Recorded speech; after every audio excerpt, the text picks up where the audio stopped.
All right, we're back, and we're going to talk about those times when our memory is not so good. Sometimes we don't remember things that we think we should remember. A lot of times the reason why we don't remember material is because we actually didn't encode it deeply enough. We did not transfer it into long-term memory, and so we call that encoding failure. That's not actually an example of forgetting because we never fully encoded it. So I thought I'd give you an example. I think it's also in our textbook.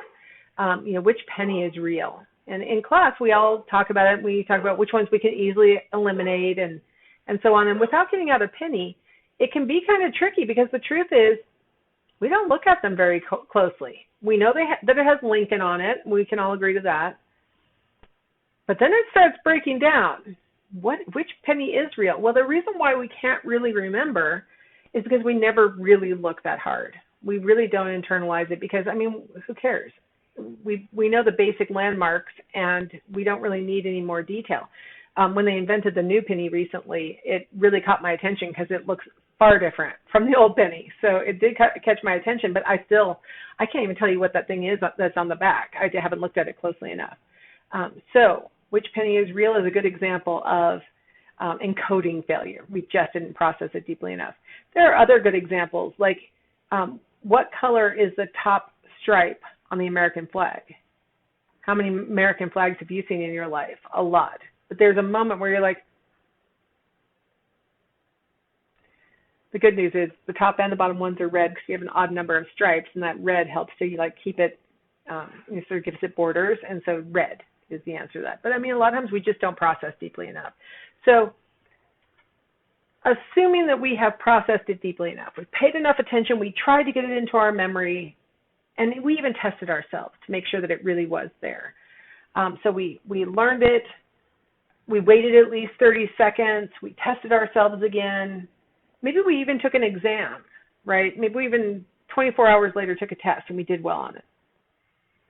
Sometimes we still, even having taken a test, can't remember the material after some amount of delay. Here we have an example from a research study where you have people being retested after some amount of time has passed, 1 day, 2 days, 3 days, 4 days, 5, 10, 15, 20, and 25 days later. And the percentage of list retained. We lose most of it within a day. We're down to 30% retention by a day. And of course, we got to 60% within that first day. So not super good. Within 24 hours, we're down to a very little amount. By day 3, we're down to we remember about a quarter of the material. The good news is, whatever that quarter is, we remember most of that for the next month.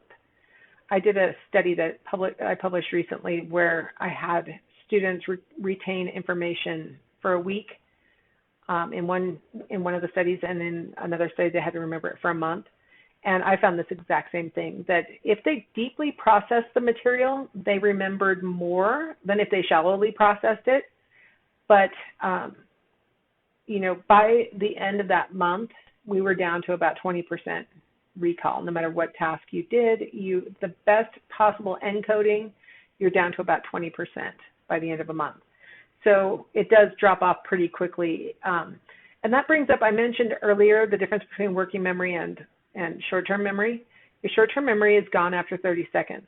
Working memory, depending on whether you reflected on the information or were put back in the same context where you encountered the information or other kinds of things that are in working memory might stay as long as a month in working memory and then ultimately disappear from working memory. So a good example of that would be if you've ever stayed in a hotel, and while you stayed there, you remembered what room you were in, what floor you were on, even the name of the hotel.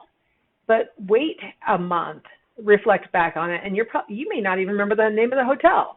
You might be like, oh, geez, was that a Hilton or a Marriott? I don't remember, right? It shows that, a lot of things that we encounter and we process and we think about, our brain goes, you don't need that anymore, and goes ahead and lets it decay. Here's another, this graphic looks almost exactly the same, but it's actually different. If we zoom in on that x-axis, you'll notice instead of days, we're now talking about years since the completion of a Spanish course. and the y-axis is the percentage of original vocabulary retained. So the things that they knew at the end of their course, the vocabulary that they had memorized by the end of their course, serves as the 100%. Within a year, we're down to about 70% retention of those words. By 3 years, we're down to about 40%. And then you notice it levels off. For the next 35 and a half years, you sort of retain what you knew at 3 years, you still know 10 times later, right?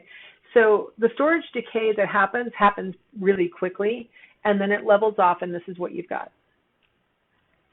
All right, so let's say that you have information in your long-term memory. You've retrieved it in the past, you know it's in there, but you can't get it out right now. We call that retrieval failure. It's in your memory, but you can't pull it out. It might be being interfered with. There might be something else that's preventing retrieval. Sometimes stuff you know better will interfere with stuff that you've learned more recently and you're not as solid. So for example, let's say that when you were in middle school, you studied French and you learned the vocabulary words for paper, book, pen, and school. And then in college, you decided to switch over and you're going to study Spanish now because you figured it's something that your school offers and you need to meet that criterion, whatever. So you study Spanish. Ooh, same words, paper, books, pen, and school. They look, actually, these are great examples because they look kind of similar, which can actually enhance interference, right? You know your French better, you've known it longer. Those words, you still have them in your memory after the years of inactivity. Those words may work forward and proactively interfere with your recall of the more recently learned words that you learned in your Spanish class. So you go to take your Spanish midterm and you're prompted with the English word paper, and instead of writing papel, you write down papier. Like, I know that they're both, which one, how do I spell it? I don't remember. The French just comes so easily, I can't do it. That's proactive interference. The older thing that you know is interfering with the more recent thing that you're trying to encode. Real life example. Let's say that you have been dating somebody for some length of time and you know, you're very familiar with texting them and they're just, you've been dating them long enough that they're sort of your automatic romantic partner thought. And you break up. And then you go out on a date with somebody else and you accidentally call them your previous romantic partner's name. We could obviously say, oh, Freudian interpretation, you're longing to be with your previous partner. Or we could say a more cognitive interpretation. Well, you know, when you were in a scenario like this last time, you were with your previous partner, and so their name came to mind more readily, right? Proactive interference, the thing that you know longer and better and in this context or whatever, interferes with your ability to, you know, retrieve the information that's more relevant, which is your current date's name. Just tell them that. I'm sure they won't be offended. It'll be fine. Sometimes the interference works the other direction. So let's pretend like you made the ill-advised decision to take French and Spanish at the same time, right? Everybody always tells you not to do that, but let's pretend like you've decided to do it. So in preparation for your upcoming exams, you're studying both classes, sort of alternating whatever. But you study your Spanish the night before you actually have to be tested on your French exam. And you're feeling solid on the French. So you're like, okay, well, I got it. I've got those all memorized. I'll study my Spanish a little bit, and I'll go take the exam in French tomorrow because I'm so solid on the French. And then you go to take the French exam, and you're prompted to write the word paper, and you're like, papel. Papel. What is the French word? I can't think of it because you're experiencing retroactive interference. The newer thing that you just processed last night is inhibiting you from retrieving the thing that you had actually encoded earlier. It's the more recent thing is popping to mind. So I'd like to argue if you're out on that date, you call your current date your previous romantic partner's name, just reassure them. If we spend enough time together soon, I will forget my previous romantic partner's name. I won't even be able to retrieve it. you will provide retroactive interference for that previous person. That'll make them feel good. Yeah. Sometimes you don't want to retrieve information that's in your long-term memory. We call that motivated forgetting.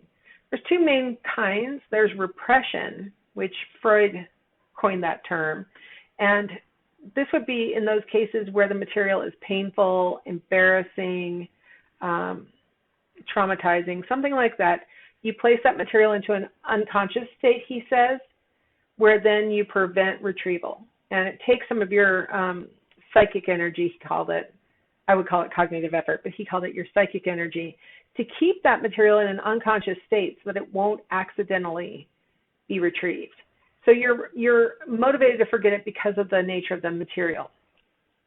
Retrieval inhibition, on the other hand, is oftentimes by us professors, we call it the flush effect that students experience, where you're done with the class, you think, I don't need this material anymore, I'm just going to go ahead and flush it, and that way I'll have more memory available for the classes I'm taking next quarter or for the material that's going to happen after the midterm or whatever.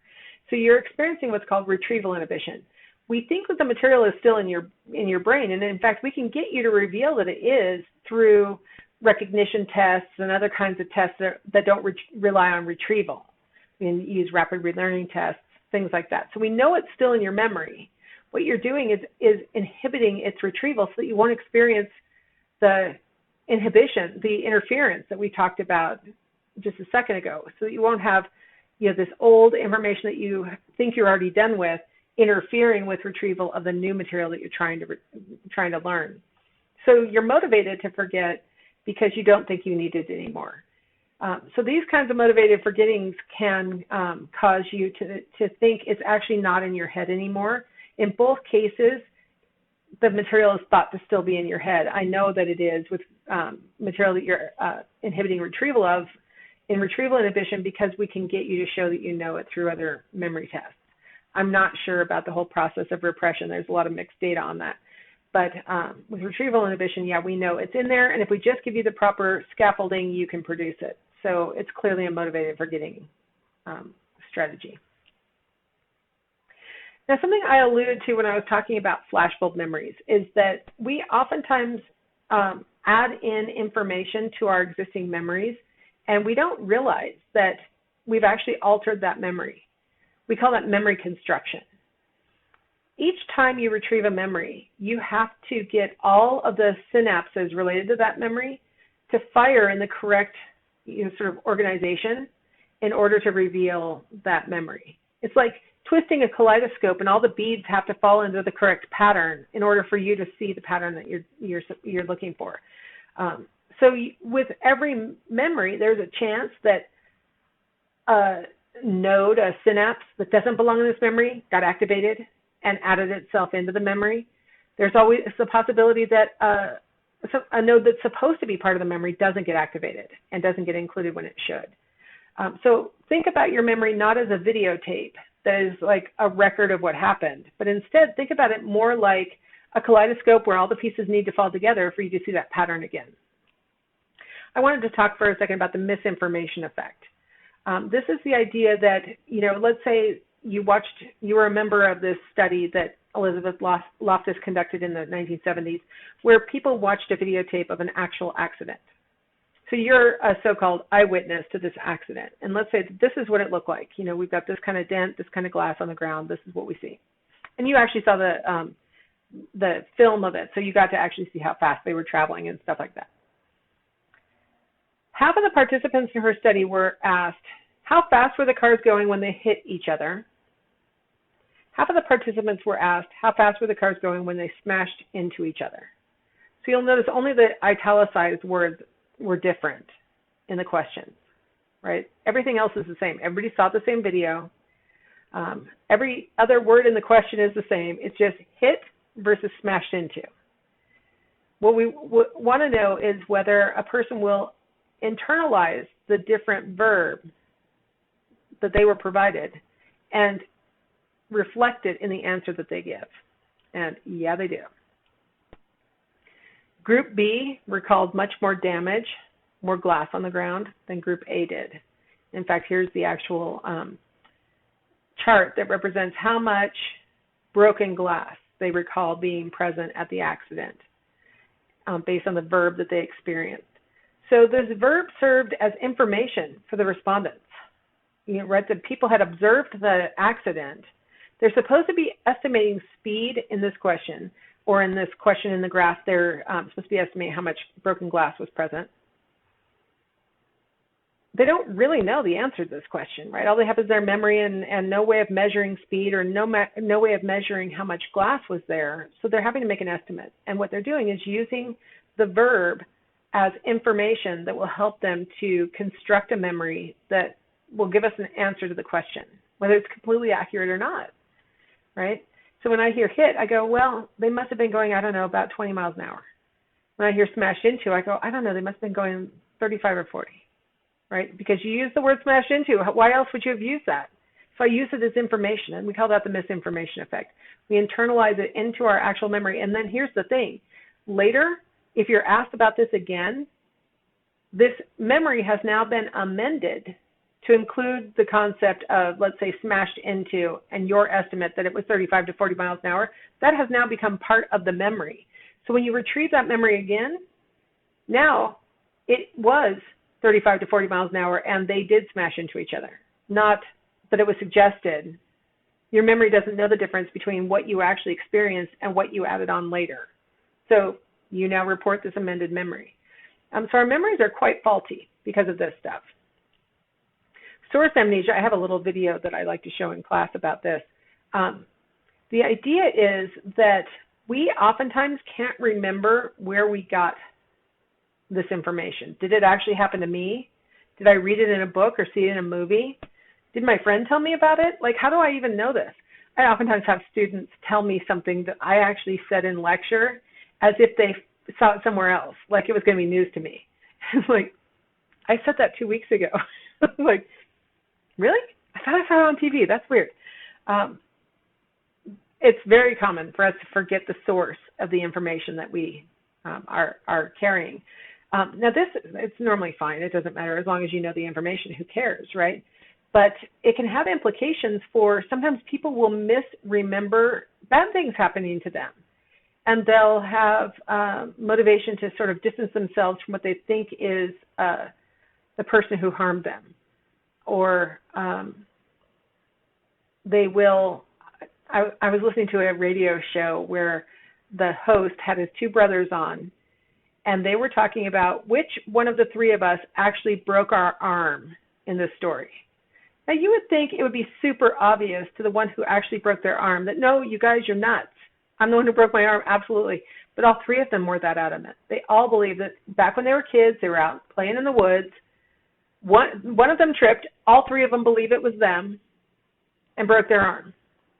All three of them believe that they're the one who spent the summer with their arm in a cast. Right? You think, how do you not know whether you had your arm in a cast for the summer? But they all have internalized it, and they were all laughing about it and kind of like, we got to get mom on here. She'll remember. It's like, how do we not remember stuff like that? You might say, well, they were kids. When I was in graduate school, my husband and I had moved to Albuquerque to go to grad school, and so we were discussing what my perspective was a very stupid idea. My husband thought it was a brilliant idea to buy a sailboat in New Mexico. He had found it in the classified ads, and it was this really cool old, it would have fit on the local lake. In fact, we took it out on the local lake one time because obviously he won this argument.